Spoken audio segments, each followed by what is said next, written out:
자, 봅시다. 이제 우리는 109페이지 대동단결 선언부터 한번 볼까요? 자, 대동단결 선언 봅시다. 자, 일단 우리 요거부터 해야 되겠죠? 3.1운동의 배경. 3.1운동의 배경, 대외적 배경이죠. 3.1운동의 배경 중에 이제 여러 가지가 있지만 첫 번째, 일단 민족자결주의가 있겠죠? 미국의 대통령 윌슨이 발표한 민족자결주의는 자, 이거는 누구에게만 해당한다? 패전국의 식민지에만 해당한다. 하지만 우리는 패전국의 식민지가 아니었잖아요. 승전국의 식민지예요. 사실은 우리한테는 아무 해당 사항은 없다. 하지만 민족의 일은 스스로 결정해라. 그래. 그러면 막 독립을 하는 거야. 독립국들이 막 생겨. 부럽다. 그래서 우리도 이거를 적용해달라고 하면 독립이 될 수 있지 않을까? 라고 하는 마음에 파리 강화회의에 대표를 파견하죠. 그러니까 우리나라의 어떤 독립청원서를 제출하기 위해서 파리 강화회의에 대표를 파견하기도 하는데 이때 대표로 파견된 사람이 누구예요? 김규식. 그렇죠. 김규식이라고 하는 사람. 이 사람은 나중에 왜 주석, 부주석 할 때 김구가 주석, 부주석이 김규식 이렇게 나오죠. 그래서 요 김규식이라고 하는 사람이고요. 자, 그 다음에 자, 여러 가지 독립선언들이 또 등장하기도 하는데 이 중에 하나가 여기 나오는 대동단결선언, 그리고 무호독립선언,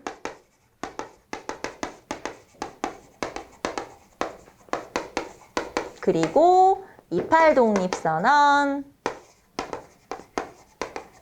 이런 것들이 있었어요. 여기 이제 대외적 배경이면 그 다음에 이제 대내적 배경으로는 무단 통치에 대한 반발,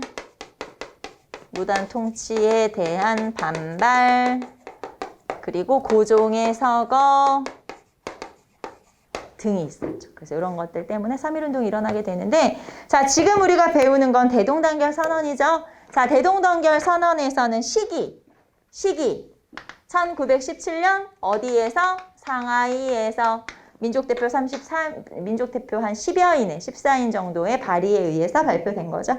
자, 봅시다. 융의안제가 삼보를 포기한 8월 29일은 바로 우리 동지가 삼보를 계승한 8월 29일이니 한순간도 멈춤이 없음이라. 우리 동지는 완전한 상속자이니 황제권 소멸의 때가 곧 민권 발생의 때요. 구한국 최후의 날은 신한국 최초의 날이니 비한인에게 주권을 양해하는 것은 근본적으로 무효요.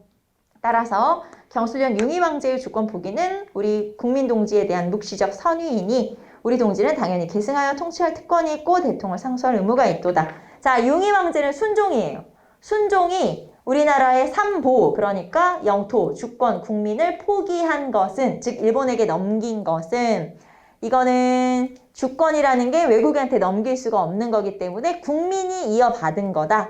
그러므로 지금부터 국민은 우리 주인이 이제 우리 국민이니까 외국의 통치를 인정할 수 없고 우리 국민이 주인된 그런 역할을 해야 된다라는 거죠. 그러니까 쉽게 말하면 일본인에게 통치권을 넘기지 않았어. 이제 국민에게 넘긴 거야. 그럼 이제 국민이 주인 행사하면 된다. 통치권 행사하면 된다. 이런 내용이어서 여기서는 국민주권주의 또는 공화정 또는 국민주권주의라고 하죠. 국민주권주의를 나타내고 있는 거예요. 그래서 그게 바로 대동단결 선언. 자, 그 다음에 넘겨보시면 이제 무호독립 선언. 자, 봅시다. 자, 무호독립 선언은 언제? 1918년 어디? 만주에서 민족 지도자 39인의 발의에 의해서 만들어진 거고요. 요거를 작성한 사람이 조소앙이 작성하게 돼요. 조소앙 하면 우리 언제 나왔냐? 어디서 나왔냐? 왜? 대한민국 임시정부의 건국 강령, 삼균주의 기억나죠? 그게 조소왕이잖아요. 그래서 그 사람이 이 사람이구나. 자, 그럼 무호 독립선언 볼게요. 2천만 형제자매여 정의는 무적의 칼이니 이로써 하늘을 거스르는 악마와 나라를 도적질하는 적을 한 손에 무찌르라. 걸기하라 독립군. 자, 두 번째 줄에 걸기하라 독립군 나왔어요. 그리고 맨 마지막 줄에 일제의 못된 굴레에서 해탈하는 건국임을 확신하는 육탄 혈전으로 독립을 완성하라. 자, 육탄 혈전으로 완성하라. 무슨 뜻? 싸우자 이런 뜻이죠. 그래서 뭘 강조해요? 무장투쟁. 이거는 무장투쟁을 제시한 최초의 독립선언서가 바로 무호 독립선언이에요. 자, 그 다음에 28 독립선언. 자, 28 독립선언은 어디에서? 일본 도쿄에서 누가? 조선청년 독립단. 조선청년 독립단이라는 단체가 최팔룡이라고 하는 사람이 주도한 거고요. 조선청년 독립단. 자, 그리고 요 28 독립선언을 작성한 사람은 누구예요? 이광수. 그 이광수? 네, 그 친일 이광수 맞아요. 그래서 28 독립선언을 작성하기도 하죠. 자, 봅시다. 거기 보시면 세 번째 줄 거기 밑줄 친 것만 볼게요. 세계 각국이 오족은 이제 우리 민족이겠죠. 오족에게 자결의 기회를 여하기를 요구하여. 자, 여기서 자결의 기회를 여하라라는 게 이 자결이 민족 자결주의를 말하는 거니까 야, 우리한테도 민족 자결주의 그거 적용해. 우리 독립하게 해. 이런 뜻이에요. 그래서 28 독립선언은 일본 도쿄에서 조선청년 독립단을 중심으로 만세 시위가 있었구나 라고 하는 거고요. 자, 이제 이런 영향을 받아서 결국에는 3.1운동이 일어나게 되는데, 자, 그러면 3.1운동의 독립선언서는 누가 작성해요? 최남선. 그리고 여기 지금 기미독립선언서. 자, 3.1운동의 기미독립선언서는 누가 작성해? 최남선. 자, 그리고 공약 3장은 누가 작성해? 한용운. 그래서 기미독립선언서는 최남선이, 공약 3장은 한용운이 작성을 하게 되죠. 여러분 누가 작성했는지도 한번 체크해 보시고요. 자, 5등은 자해. 조선의 독립국임은 독립국임과 조선인의 자주민임을 선언하노라. 그래서 나머지는 한번 읽어보시고 우리는 첫 번째 문장만 읽어봤고요. 자, 공약 3장 봅시다. 우리가 기미독립선언서 같은 경우는 그래도 많이 봤어. 근데 만약에 시험에 공약 3장을 제시하고 다음과 관련된 어떤 사건에 관련된 일을 골라라 하면 또 낯설지. 그래서 여기서는 공약 3장 볼게요. 자, 금일 오인의 차건은 정의, 인도, 생존, 존영을 위한 민족적 요구이니 오직 자유적 정신을 발휘할 것이요 결코 배타적 감정으로 일조하지 말라. 최후의 1인까지 최후의 일가까지 민족의 정당한 요구를 쾌히 발표하라. 일체의 행동은 가장 질서로 존중하여 오인의 주장과 태도로 하여금 어디까지든지 광명정대하게 하라. 다음과 관련된 사건이 뭐냐라고 물어보면 3.1운동 찾으시면 되겠죠. 자, 그 다음에 3.1운동에 대한 또 다른 기사예요. 봅시다. 토요일 오후 서울에서는 3월 1일이 토요일이었거든요, 그때. 자, 토요일 오후에 서울에서 수천 명의 한인들이 집회를 열고 가두를 따라 시위를 벌였다. 자, 밑줄 친 시위에 대한 설명이 뭐냐? 3.1운동이 되겠죠. 자, 시위자들은 독립선언서를 배포했고 길 옆 행인들을 향해 연설했다. 지방 각 도군의 백성들도 오늘 서울로 올라와 전 황제의 국장을 지켜보았다. 헌병들이 이미 몇백 명을 연행하였다고 한다. 전 황제의 국장이니까 고종은 이미 퇴위당했잖아요. 그죠? 1907년에 퇴위됐죠? 그래서 전 황제의 국장이라고 하는 표현에서 고종이 서거한 거고 그러면 3.1운동이지 라는 걸 알 수가 있죠. 이렇게 연결하고 다음 사건이 뭐냐라고 만약에 물어본다면 3.1운동 이렇게 찾으시면 되겠죠. 자, 그 다음에 일제의 3.1운동 탄압 볼까요? 자, 봅시다. 자, 만세 시위가 확산되자 일제의 경찰은 물론이고 군인까지 긴급 출동시켜 무차별 살상하였다. 정주, 사천, 맹산, 수안, 남원, 합천 등지에서 수십 명의 사상자를 냈으며 화성, 제암리에서 전 주민을 교회 집합, 감금하고 불을 질러 학살하였다. 알죠, 여러분? 제암리 학살 사건인 거. 그래서 요 만세 시위는 3.1운동을 얘기하는구나 알 수가 있고요. 자, 그러면 3.1운동에 우리는 결과 및 영향. 자, 3.1운동의 결과 및 영향만 한번 체크해 봅시다. 일단 뭐 그런 거는 뺍시다. 뭐 독립의 역량을 뭐 자주성을 확인하고 이런 거 빼고 그런 뭐 이제 뭐라고 할까? 이렇게 관념적인 그런 거는 빼고 그냥 딱. 자, 첫째, 통치 방식이 변화했죠. 자, 일제의 통치 방식이 변화를 하게 되어 그래서 문화 통치를 실시하게 됐고 자, 그 다음에 3.1운동에 구심점이 없었죠. 자, 민족대표 33위는 3.1운동 일어나자마자 자진 체포돼 버리고 그래서 결국에는 이제 학생과 시민들이 이끌어가게 되는데 뭔가 좀 구심점, 이게 딱 중심이 필요하다. 그래서 대한민국 임시정부 수립의 계기가 되고요. 자, 그 다음에 무장투쟁이 활성화되는 계기가 되기도 하죠. 자, 우리가 그동안 너무 비폭력이었지? 이제 좀 적극적으로 무장투쟁 해야겠지? 그래서 무장투쟁이 활성화되는 계기가 되기도 하고요. 자, 그 다음에 약소민족의 민족운동에 영향을 주기도 하죠. 그래서 중국의 오사운동이나 인도의 비폭력 운동에 영향을 주기도 하죠. 그래서 이런 것들이 딱 결과 및 영향이라고 볼 수가 있죠. 자, 그러면 우리는 8번 대한민국 임시정부 헌장 선포문으로 갑시다. 자, 대한민국 정부 수립에서 여러분 정부 수립이 먼저, 임시의정원 수립이 먼저. 어떤 게 먼저라고 했죠? 여러분 정부가 만들어지려면 국회가 먼저 아니면 정부 수립이 먼저? 국회가 먼저 만들어져야 되죠? 그래서 임시의정원 회의가 먼저 열렸죠. 임시의정원이 먼저 만들어지고 임시의정원 회의가 열렸고 임시의정원 회의가 1919년 4월 10일 밤 10시부터 다음날 아침 10시까지 그리고 나서 정부가 수립이 되죠. 대한민국 임시정부가 수립되죠. 자, 대한민국 임시정부가 수립되었다. 1919년 4월 11일. 그래서 거기 나오는 4월 11일이 정부 수립, 대한민국 정부 수립, 임시정부 수립 기념일이 됐죠. 임시정부 수립 기념일.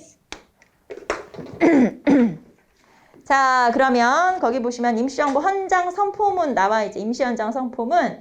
자, 세 번째 줄부터 볼게요. 항구 완전한 자주독립의 복리로 자손여민을 세전하기 위해서 임시의정원의 결의로 임시헌장을 선포하노라. 대한민국은 민주공화제로 한다. 그리고 임시정부가 임시의정원의 결의에 의해서 이를 통치한다. 그래서 임시정부구나. 자, 그리고 사실 이거랑 대한민국 헌법 서문이랑 되게 비슷하거든요. 그래서 이제 이걸 구별하는 방법은 임시의정원이라고 하는 표현. 임시가 들어가면 임시정부구나 이렇게 생각하시면 되죠. 그래서 임시의정원. 임시의정원이 국회죠, 국회. 그래서 요거 들어가면 임시정부구나 라는 거 구별하시면 되고요. 자, 그래서 임시정부가 만들어지고 뭐 연통제라든가 교통국이라든가 여러 가지 활동을 이어가다가 자, 이런 임시정부가 활동에 침체를 겪게 되죠. 그러면서 다 모여서 회의 한번 할까? 그게 바로 국민대표회의. 자, 이런 국민대표회의 같은 이런 것들은 여러분 뭐가 중요하냐? 시기가 일단 첫 번째 중요하죠. 그래서 1923년 자, 국민대표회의 1923년에 자, 봅시다. 우리들은 오직 과거 수년간의 경험에 의해서 국민의 대단결이라는 절실한 각오 아래 장례를 준비하고 운동상 일대 기운을 소집하며 이르렀음을 앞날을 위해 크나큰 행운이라고 생각한다. 국민의 대단결 이것은 오늘날 독립운동의 성패의 갈림길이며 우리 운동의 절실한 문제는 오직 여기에서 해결할 것이다. 이에 본 주비회는 시세의 움직임과 민중의 요구에 따라 과거의 모든 착잡한 문제를 해결하고 미래에 완전하고 확실한 방침을 세워서 우리들의 독립운동이 다시 통일되어 조직적으로 진행되도록 하고자 한다. 이에 국민대표회의 소집사항도 주비하여 책임을 지고 성립시킨 것이다. 자, 국민대표회의 주비위원회 선언서라고 하죠. 자, 이게 이제 주비가 이제 준비라고 생각하시면 돼요. 그래서 국민대표회의를 하자고 주장한 사람들이고 자, 그러면 이렇게 국민대표회의를 개최하자고 주장한 사람들은 대체적으로 무장투쟁론자들이죠. 그래서 이 사람들이 이제 여기 무장투쟁론자들이 하자고 주장을 했구나. 자, 그럼 국민대표회의는 크게 세 개로 나눌 수 있죠? 창조파, 개조파, 현상유지파 이렇게 세 개로 나눌 수 있고 자, 창조파 같은 경우는 신채호라든가 박용만이라든가 그래서 새 정부를 만들자. 새 정부를 만들려면 있었던 걸 없애야 되잖아요. 그래서 새 정부를 구성하자. 자, 그 다음에 개조파는 안창호라든가 여운형이라든가 자, 이 사람들은 조직 개편만 하자. 자, 현상유지파는 김구라든가 이동영이라든가 이 사람들은 아예 회의에 불참했죠. 당연히 이 사람들이 원하는 건 현상유지겠지. 그래서 이제 이렇게 나눠지게 되죠. 자, 그러면 이 중에서 결론은 어떻게 되냐? 결론, 회의는 결렬, 그리고 임시정부 요인들의 이탈 이렇게 나타나게 되고요. 자, 결국에는 많은 사람들이 이탈하게 되고 그리고 결국은 재정비. 자, 이승만 대통령이 탄핵을 당하죠. 그래서 1925년에 탄핵을 당하고 2대 대통령으로 박은식이 추대가 되고 역시 1925년에 자, 그리고 곧 2차 개헌이 등장을 하게 되죠. 그래서 국무령 중심의 내각 책임제로 개편이 되죠.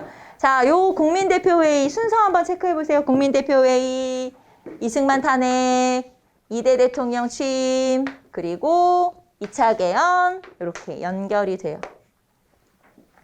자, 그리고 이승만이 쫓겨나게 된, 탄핵당하게 된 결정적 계기는 거기 나오는 위임 통치 차원서. 자, 이승만이 국제연맹에 보낸 거죠. 그래서 일본이 우리를 괴롭히니까 일본 말고 국제연맹, 이때 이제 국제연맹이 미국 산하기관 같은 거였으니까 너네가 우리를 다스려줘라. 자, 그래서 5번째 줄에 보시면 한국은 국제연맹 통치 밑에 두게 할 것을 빌며 네, 이렇게 되면 좋겠다라고 얘기했죠. 그래서 이것 때문에 이승만이 비판을 받으면서 결국에는 탄핵을 당하게 된다라고 하는 거고요. 자, 112번 2페이지로 넘어가 보도록 할까요? 자, 임시정부의 고난 봅시다. 자, 임시정부는 거기 보시면 세 번째 줄에 자, 나는 임시정부 정청에서 자고 밥은 돈벌이 직업을 가진 동포의 집으로 돌아다니며 얻어먹었다. 그리고 이제 거기 보시면 뭐 집세를 내기도 어렵고 사환 월급을 주기도 어렵다 이런 내용이 나와 있죠. 자, 왜 이렇게 독립운동가가 줄어들었는가? 일제히 항복을 해서 본국으로 돌아가 버렸죠. 예를 들면 이광수 같은 이런 인물들이 친일로 돌아서게 되고요. 자, 그 다음에 두 번째 연통제가 발각되어 많은 동지가 잡혀갔고 세 번째로는 생활난으로 결국에는 각자 밥벌이를 해야 되기 때문에 그래서 이런 식으로 지금 임시정부가 침체될 수밖에 없었다. 자, 그리고 나서 이런 침체가 계속 이어지게 되죠. 그러다가 이 침체를 좀 이렇게 뭐 활력을 좀 불어넣어야지 해서 만든 게 한인애국단. 네, 한인애국단 여러분 옆에 페이지에 다시 나오고 있고요. 자, 우리는 이제 학생 중심의 항일운동 한번 봅시다. 학생 항일운동. 자, 요 학생 항일운동의 가장 대표적인 게 60만세 운동.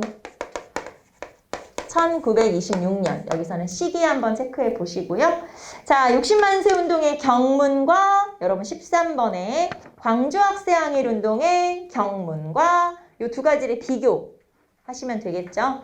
자, 조선민중화 우리 설천지 원수는 자본 제국주의 일본이다. 2천만 동포야 죽음을 각오하고 싸우자. 자, 일본인 공장의 직공은 총파업하라. 일본인 지주에게 소장료를 바치지 말라. 언론 출판 집회의 자유를 군대와 헌병을 철거하라. 조선인 교육은 조선인 본위로, 보통 교육은 의무교육으로, 보통학교장을 조선인으로 등등등. 그리고 맨 마지막에 보시면 동양척식 주식회사는 철폐하라. 일본 이민제를 철폐하라. 그래서 굉장히 좀 다양한 얘기를 제시하고 있는데 지금 요 60만세 운동에서 사실은 맨 앞에 한 문장이 빠졌어요. 그게 뭐냐면 조선인은 복상하라 뭐 이런 표현이 있어요. 복상이 뭐냐면 이제 그 상을 치르는 거잖아요. 장례 절차죠. 그래서 조선인은 뭐로 복상하라 뭐 이런 표현이 나오는데 그런 어떤 장례 의식이구나 라는 걸 우리가 찾으면 이 60만세 운동이 순종황제가 돌아가셨을 때 서거했을 때의 사건이잖아요. 그래서 자, 마음껏 복상하라 이런 표현이 있어요. 마음껏 복상하라, 뭐 복상하자 이런 표현이 나오는데 이 복상이라는 게 장례를 치르다라는 표현이거든요. 그래서 이런 표현 나오면 아 이거는 60만 세 운동이지 라는 걸 이제 우리가 찾을 수 있고 자, 그 다음에 60만 세 운동에 우리는 의의만 하나 체크? 네, 중요하니까 의의만 하나 체크하고 넘어갈까요? 자, 60만 세 운동의 의의는 민족 유일당 운동의 계기가 되었다. 자, 민족 유일당 운동의 계기가 되죠. 사회주의 계열인 이제 조선 공산당이 이 60만 세 운동을 준비하고 있었고 민족주의 계열인 천도교에서 지원을 하고 있었는데 이 사회주의 계열의 조선 공산당의 준비는 발각이 돼버려요. 사전 발각이 되면서 실패는 했지만 이 사회주의 계열과 민족주의 계열이 힘을 합쳐서 한번 일을 추진해 봤는데 괜찮던데?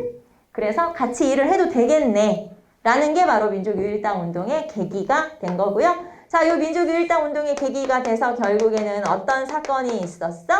신간회가 조직되게 되죠. 그래서 신간회가 조직된 거는 1927년. 자, 60만 세 운동 26년. 신간회 27년. 자, 그리고 나서 광주 학생 항일 운동이 있었죠. 광주 학생 항일 운동이 있었다. 1929년에. 자, 그러면 광주 학생 항일 운동의 경문 봅시다. 자, 학생 대중이여 걸기하라. 검거된 학생은 우리 손으로 탈환하자. 자, 요 문장만 딱 보더라도 애들이 잡혀갔네 학생들이. 자, 그리고 일본의 편파적인 수사가 있었고 그래서 여기서는 광주 학생 항일 운동이다. 검거된 학생은 우리 손으로 탈환하자. 이런 표현을 통해서 알 수 있죠. 자, 그래서 60만 세 운동은 마음껏 복상하라. 여기서는 검거된 학생을 탈환하자. 이런 표현에서 각각 알 수가 있어요. 이 두 개의 경문은 사실은 되게 비슷하기 때문에 굳이 외우거나 하실 필요 없이 그 두 개의 문장, 딱딱 하나씩의 문장을 통해서 파악할 수가 있고요. 자, 특히 광주 학생 항일 운동에는 신간회의 지원이 있었고 진상조사단 파견이 있었고 자, 그리고 신간회에서는 이 광주 학생 항일 운동을 전국적인 만세 운동으로 확대시키기 위해서 자, 민중대회를 개최하려고 시도했었죠. 자, 여기에서 시도했다는 건 결국엔 실패했다는 얘기죠. 그래서 결국에는 실패하게 되고 이 민중대회 개최가 실패하면서 오히려 신간회가 해체되는 계기가 되기도 하죠. 자, 그 다음에 우리는 의열활동으로 한번 가볼게요. 의열활동, 의거활동. 자, 의열활동의 가장 대표적인 단체는 두 개. 하나는 의열단, 하나는 한인애국단. 자, 그래서 이 두 개 구분하는 문제가 잘 나오죠? 그래서 의열단. 자, 의열단은 누가? 단장이 김원봉이었어요. 그 다음에 한인애국단은 누가? 김구가. 그래서 이렇게 각각 김원봉과 김구. 자, 그 다음에 의열단에서는 조선혁명 선언. 의열단의 강령이라고 말할 수 있는 게 바로 신채호가 작성한 조선혁명 선언이죠. 자, 14번 봅시다. 신채호의 조선혁명 선언. 자, 우리는 일본 강도정치, 곧 이족통치가 우리 조선민족 생존의 적임을 선언하는 동시에 혁명 수단으로 우리의 생존의 적인 강도 일본을 멸망시킬 것이 우리의 정당한 수단임을 선언하노라. 자, 이 조선혁명 선언은 우리가 항상 이 첫 번째 문장이나 마지막 문장 정도만 봐서 그렇지 실제로는 자치론, 준비론, 외교론, 문화운동론 등을 하나하나 조목조목 비판하고 있어요. 그래서 세 번째 줄에 자치론을 주장하는 자가 누구냐. 다섯 번째 줄에 문화운동론을 부르짖는 자가 누구냐. 자, 여덟 번째 줄에 외교론의 주장은 그리고 준비론은 자 이런 식으로 하나하나 독립운동의 다른 방략들을 비판하고 있고요. 그래서 조선혁명 선언에서는 그러면 우리는 어떤 식으로 독립을 할 거냐? 자, 밑에서 세 번째 줄 보시면 자, 이상의 이유에 의해서 우리는 외교 준비 등의 미몽을 버리고 민중 직접 혁명의 수단을 선언하노라. 즉 민중 직접 혁명을 통해서 독립을 쟁취하자. 라고 주장을 하고 있고요. 자, 그리고 일본은 지금 계속 뭐라고 얘기하고 있어요? 강도 일본. 우리나라를 빼앗아간 이 나쁜 놈들, 강도 일본이라는 표현이 있어요. 그래서 강도 일본, 일본 강도 정치라는 표현을 통해서 이 표현만 딱 보더라도 조선혁명 선언이다 라는 걸 알 수가 있고요. 자, 시험에는 이거 어떻게 제시한다고 했죠? 이거 제시하고 이거와 관련된 단체 활동에 대해서 물어보는 문제, 그러면 의열단을 물어보는 거고, 자, 요거를 작성한 사람에 대해서 물어볼 수도 있다고 했죠? 신채호를 물어볼 수도 있다. 그래서 조선혁명 선언을 통해서 의열단, 신채호 둘 다 체크를 하시면 되겠고, 자, 그 다음에 신채호의 조선혁명 선언이 113페이지로 연결이 되네요. 한번 읽어보시고. 자, 그러면 이 의열단에 대비되는 또 다른 의거활동 단체는 한인애국단인 거죠. 자, 여러분 113페이지 한인애국단 볼까요? 자, 당시 정세로 말하면 독립사상을 떨치기로 보나 만보산 사건, 만주사변 같은 것으로 우리 한인에 대해 심히 악화된 중국인의 악감정을 풀어보기로 보나 무슨 새로운 국면을 타개할 필요가 있었다. 그래서 우리 임시정부에서 회의한 결과 한인애국단을 조직하여 파괴와 암살과 파괴 공작을 하도록 했다. 그래서 결국에는 침체된 임시정부에 어느 정도 활력을 불어넣기 위해서 이렇게 한인애국단을 만들게 된 거죠. 자, 그럼 이 한인애국단의 대표적인 활동이 이봉창, 윤봉길의 의거죠. 자, 거기 보시면 두 번째, 나는 아침 일찍 프랑스 공무국에서 비밀리에 통지가 왔다. 과거 10년간 프랑스 관원이 나를 보호하였으나 이번에 나의 부하가 일왕에게 폭탄을 던진 것에 대해서 일본의 체포 및 인도 요구를 거절할 수 없다는 것이다. 중국 국민당 기관지인 국민일보는 한국인이 일왕을 저격했으나 불행히도 맞지 않았다고 썼다. 자, 두 번째 줄에 부하가 일왕에게 폭탄을 던진 것은 뭘까요? 요거는 이제 이봉창의 의거죠. 이봉창의 의거. 1932년 1월에 있었던 일왕의 마찰 폭탄을 던진 거고, 자, 그리고 맨 마지막에 한국인이 일왕을 저격했으나 불행히도 맞지 않았다라고 해서 이것 때문에 일어난 사건은 상하이 사변. 그쵸, 상하이 사변. 그리고 요 상하이 사변 때문에 윤봉길의 의거. 그쵸, 상하이 사변의 전승 축하 파티 장소에 이제 그 전승 축하 행사에 폭탄을 던지게 된 거죠. 그래서 이봉창의 의거와 윤봉길의 의거와 연결이 되어 있죠. 아, 그럼 왜 프랑스 관원이 나한테 연락했을까요? 나는 금구겠지? 프랑스 관원이 왜 연락했을까? 상하이 아니야? 그쵸? 근데 왜 프랑스가? 아, 뭐야, 왜 프랑스가 나한테 연락하고 난리야. 왜냐하면 이 임시정부가 있었던 곳은 상하이 안에서도 프랑스가 관리하는 조계지였어요. 그렇기 때문에 그동안 일본이 좀 접근하기 어려웠었고, 그래서 어느 정도 보호를 받고 있었어요. 그러니까 프랑스 관원이 보호를 했다는 건 이 임시정부가 있는 지역이 프랑스가 다스리는 통치 지역이었기 때문에, 프랑스 조계지였기 때문이고, 그런데 이제 프랑스에서 연락이 온 거죠. 이제 우리는 너희를 보호해 줄 수가 없어. 일본이 하도 난리 치니까. 그래서 이런 연락을 받았다라고 하는 거예요. 그런 내용이죠. 뭐 중요한 건 아니고. 자, 이거는 그래서 부하가 일왕에게 폭탄을 던진 게 뭐냐. 이봉창의 의거구나. 그리고 맨 마지막 줄에 요 신한민보, 이 국민일보 요것 때문에 상하이 사변이 일어나고 윤봉길의 의거가 있었구나. 자, 세 번째 제시문 볼게요. 그는 4월 27일 식장인 공원으로 가서 모든 것을 세밀하게 또 신중히 배치수배하고 다시 훈커우로 가서 29일 새벽이 되자 양복을 입고 어깨에 폭탄을 장치한 도시락을 들고 공원으로 다름질 쳐 간 것이다. 상하이를 침략한 총사령 시라가와 대장은 전신에 24개의 대탄환과 무수한 소탄환을 맞아 죽고 말았다. 제3함대 사령관 노무라 중장은 실명하였다. 자, 그는 누구냐? 라고 하면 윤봉길이 되겠죠. 그래서 윤봉길의 의거를 지금 나타낸 거죠. 홍커우로 가서 뭐 식장인 공원 이런 표현에서 윤봉길의 의거구나. 자, 그 다음에 이제 아래로 내려오시면 간도 참변이 등장을 하죠. 자, 간도 참변이 등장한다는 건 이제 봉오동 전투부터 무장투쟁의 역사가 시작된다는 거죠. 자, 요 앞부분에 생략된 내용 적어볼까요? 봉오동 전투. 저는 순서대로만 적어볼게요. 1920년 6월. 자, 국내 진입작전을 우리는 이제 여러 번 했었고, 그것에 대한 보복으로 일본의 군대가 이제 출동을 한 거죠. 말하자면 추격해 오게 된 건데, 그때 독립군과 맞서서 전투를 벌이게 되고, 여기서 또 우리가 승리하게 되죠. 자, 봉오동 전투 다음에 우리가 또 이긴 건 청산리 대첩 1920년 10월. 그래서 대한독립군의 홍범도, 그리고 북로군정서의 김좌진이 중심이 되죠. 자, 그러면 청산리 대첩에서도 또 승리를 하게 되자 이번에는 일본이 우리나라의 동포들을 학살하기 시작한 게 간도참변이죠. 자, 그래서 16 간도참변. 자, 용정촌에서 40리가량 떨어져 있는 마을은 왜군이 야간에 습격하여 청년을 모조리 죽이고 밤마다 죽는 사람이 두세 명은 되었다. 이는 1920년 10월의 일이다.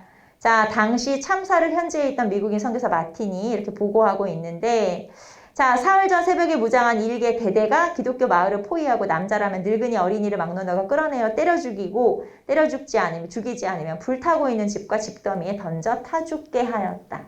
이렇게 엄청나게 많은 주민들을, 한 3천여 명 넘는 주민들을 학살한 사건이 간도 참변이고요. 자, 그러면 간도 참변으로 더 이상 여기에 요 독립군 마을에 머물 수가 없게 된 이 이제 주민들의 마을에 머물 수 없게 된 독립군은 북만주로 이동을 하게 돼요. 그리고 대한독립군단을 결성하게 되죠. 대한독립군단을 결성하게 되고요. 자, 이 중에 일부가 자유시로 들어가서 러시아의 내전에 참전을 하게 되는데 또 그 과정에서 또 사상자를 내게 된 사건이 자유시 참변. 자, 그래서 우리는 봉오동 전투, 청산리 대첩, 간도 참변, 자유시 참변까지 이렇게 체크하시면 되고, 봉오동, 청산리, 그 다음에 간도 참변, 자유시 참변. 이렇게 순서대로 한번 체크했었고요. 자, 그래서 간도 참변이 있었고, 자, 그러면 자유시 참변 이후에 다시 자유시, 수련령에서 만주로 돌아온 독립군들은 3부를 만들게 되죠. 1923년에서 25년 사이에. 자, 그러면 3부는 뭘 말하는 거예요? 참의부, 정의부, 신민부. 참정신이잖아요. 참정신. 그래서 참의부, 정의부, 신민부. 3부를 성립시키게 되고, 요 3부는 각각 하나가 민정기관이면서 군정기관. 그러니까 참의부 하나가 군대이면서 정부, 정의부 하나가 군대이면서 정부. 이렇게 민정기관이면서 군정기관인 이런 단체들을 만들어서 활동하는데, 자, 독립군이 돌아왔다더라, 탄압하러 가자. 그래서 독립군들을 탄압하게 된 사건이 바로 미스야 협정. 자, 만주 군벌 장장님과 장쩌린과 그리고 경무국장 미스야 사이에 협정이 체결된 거예요. 미스야 협정. 자, 여러분 교재에 보시면 미스야 협정 내용이 나오죠? 자, 조선인의 무기 휴대와 조선 내 침입을 언급하며 위반한 자는 검거해서 일본 경찰에 인도한다. 자, 그 다음에 독립운동 지도자를 체포하여 일본 경찰에 인도한다. 결국에는 야, 독립운동가 잡아와. 돈 줄게.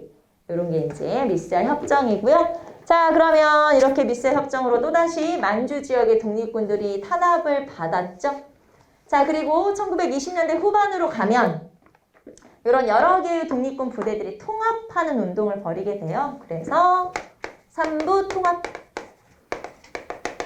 자, 그러면 3부 통합이 1928년에서 30년 사이에 자, 3개, 참의부, 정의부, 신민부가 원래는 하나로 통합돼야 되는데 2개로 통합된다고 했죠. 그래서 북만주에는 자, 혁신의회, 그리고 남만주에는 국민부. 자, 그 다음에 혁신의회가 나중에 개편이 되죠. 한국독립군, 그리고 한국독립당, 그리고 군. 자, 국민부는 조선혁명, 당, 조선혁명, 군. 이런 식으로 개편이 되고요. 자, 그러자 30년대로 넘어가면 한중연합작전이 전개가 돼요. 한중연합작전. 작전. 한중연합작전이 전개가 되고요. 자, 요거는 1930년대 초 전반. 자, 그래서 한중연합작전은 중국과 우리나라의 연합이죠. 남만주와 북만주에서 이렇게 연합이 벌어지는데, 자, 북만주에는 지금 한국독립군이 있었어요. 그래서 한국독립군 플러스 중국호로군, 중국호로군 사이에 전투가 벌어지죠. 여기서 우리가 승리한 전투가 쌍성보, 사도하장, 대전자령, 동경성 전투에서 우리가 승리를 거두게 되죠. 자, 요 전투들이 전부 다 1932년, 3년. 자, 그 다음에 남만주.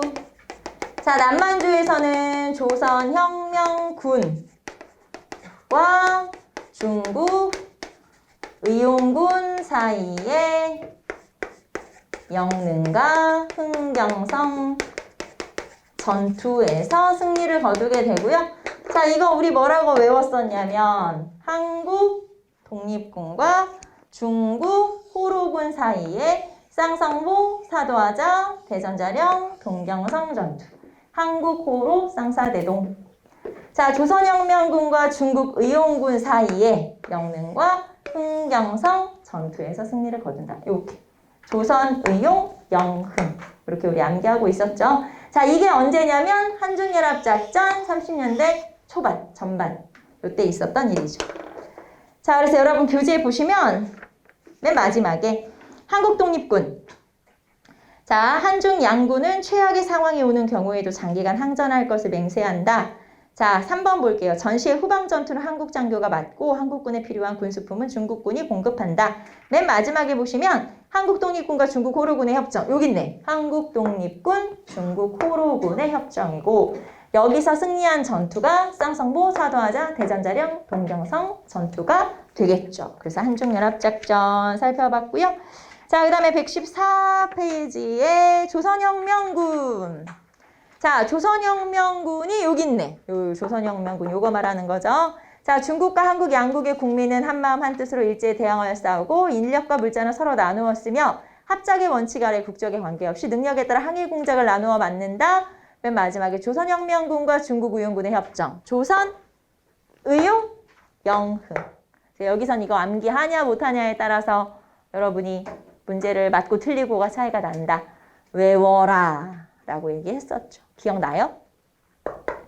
자, 그래서 한중연합작전 살펴봤고, 자, 그럼 요 한중연합작전이 1930년대 전반에 끝나고, 왜냐면 이제 또 사이가 벌어지고 또 했으니까, 그래서 요게 끝나고 이제 막 탄압을 받고 하면서 요 지금 이게 어디냐면 만주 지역이에요. 우리 독립운동이 지금 일어나는 요런 내용들이 거의 다 만주에서 있었으니까, 자, 그러면 이렇게 만주에서 활동하던 독립군이 한중연합작전 이후에는 어디로 가? 중국 본토 또는 관내로 이동하게 되죠. 왜냐하면 만주를 지금 점령한 게 누구냐? 일본이에요. 만주사변 일으켜서 만주를 점령해버렸기 때문에 이제 만주에서 활동하기가 엄청 어려워진 거죠. 그래서 가야 돼. 중국 내부로 가야 돼. 내륙으로 가야 돼. 그래서 중국 본토로 이동하게 된 거고요. 요 뒤에 활동은 이제 중국 본토에서 이루어지게 되는 거고, 그러면 중국 본토로 100% 한 명도 남김없이 다 간 건 아닐 거 아니야. 만주에 조금은 남아있을 거 아니에요. 만주에 농사를 짓던 농민들이나 이런 사람들은 남아있는데 그 사람들은 사회주의 계열과 함께 또 일본에 조금씩은 저항을 하잖아요. 그래서 자, 지금은 요건 이제 1930년대 만주, 30년대 초반 만주고 1930년대 중반 이후에 만주 지역에서의 활동은 어떠냐? 이때는 주로 사회주의 영향을 많이 받는 거죠. 그래서 공산주의자들이라고 제가 표현할게요. 공산주의자들과 같이 활동을 하는데 원래는 농민과 노동자, 특히 농민들이 친일 지주나 일본인들에게 저항을 했었어요. 그런 게 추수투쟁, 춘왕투쟁. 그러다가 이제 유격대를 만들어서 일본에 본격적으로 저항하는데, 자, 처음에는 동북 인민혁명군이 만들어졌고 1933년에 이게 동북 항일 연군으로 개편되고 그리고 요 동북 항일 연군에 조선인들만 따로 모아서 조선인 간부들만 모아서 조국 광복회라고 하는 단체를 결성을 했고 요 조국 광복회가 국내 진입작전을 피게 되는데 요 국내 진입작전 중에서 꽤 성과를 거둔 사건이 보천보 전투. 1937년에 보천보 전투. 자, 다시. 자, 만주 지역의 30년대 중반 이후에는 거의 다 사회주의 계열, 공산주의 계열만 남아요. 조금만 남아. 나머지는 다 중국으로 넘어갔으니까 그 남아있는 중국인과 한국인들이 연합해서 단체를 만들었는데 그게 동북인민혁명군, 동북항일연군. 이 중에서 조선인 간부들만 따로 만든 단체가 조국광복회. 이 사람들이 국내로 진입하는 작전을 펼쳤는데 꽤 성과를 거둔 것들이 보천보 전투. 요 보천보 전투에 김일성이 참여했다고 했죠. 그래서 이런 게 있었다. 자, 보시면 20번에 조국광복회의 보천보 전투가 여기 나오는 거예요. 자, 함남은 함경남도겠죠? 함경남도 국경 보천보 우편소에 200여 명이 습격하여 우편소를 포위 방어하고 계속하여 보천보 부근에 있는 면사무소와 소방사무소 등을 습격 방어하였는데 부상자는 1명이다. 그러니까 이제 엄청 막 성과가 큰 건 아니지만 그래도 국내에서 활동을 벌였다는 거. 그 다음에 여기는 지금 표현이 안 돼 있지만 실제로 우편소를 습격을 했잖아요. 그 당시에 이 지역의 통신선을 다 끊어버리는 또 그런 성과를 거두게 돼요. 그래서 이런 식으로 신문에 엄청 크게 대서특필됐던 게 바로 보천보 전투고 또 이제 나중에 알게 된 거지만 우리 뭐 아까 김일성이 참여했다고 하는 그런 내용도 전해지는 거죠. 그래서 여기까지 보천보 전투. 자, 그 다음에 나와 있는 21번부터는 1930년대 후반 중국 본토예요. 그래서 여기서부터는 또 설명이 길어지겠지? 네, 요거는 점심 먹고 와서 쭉 이어서 하도록 할게요. 그래서 21번부터는 이제 여러분이 복잡하게 생각하는 민족혁명당, 조선민족혁명당, 조선민족전선연맹 뭐 이런 내용들. 아무튼 쑥 지나갔지? 이따가 또 다시 한번 적어보도록 할게요. 자, 그래서 우리는 지금 20번까지 살펴봤고요. 21번부터는 점심 먹고 와서 살펴보도록 할게요. 이 수업의 목적은 여러분이랑 사료를 살펴보는 것도 있지만 첫째, 두 번째, 우리가 배웠던 내용들을 다시 한번 확인하는 거예요. 그래서 여러분이 지금 우리가 두 번째 진도를 나가고 있다고 생각하시면 돼요. 안 그러면 제가 이런 내용을 설명할 필요가 없죠.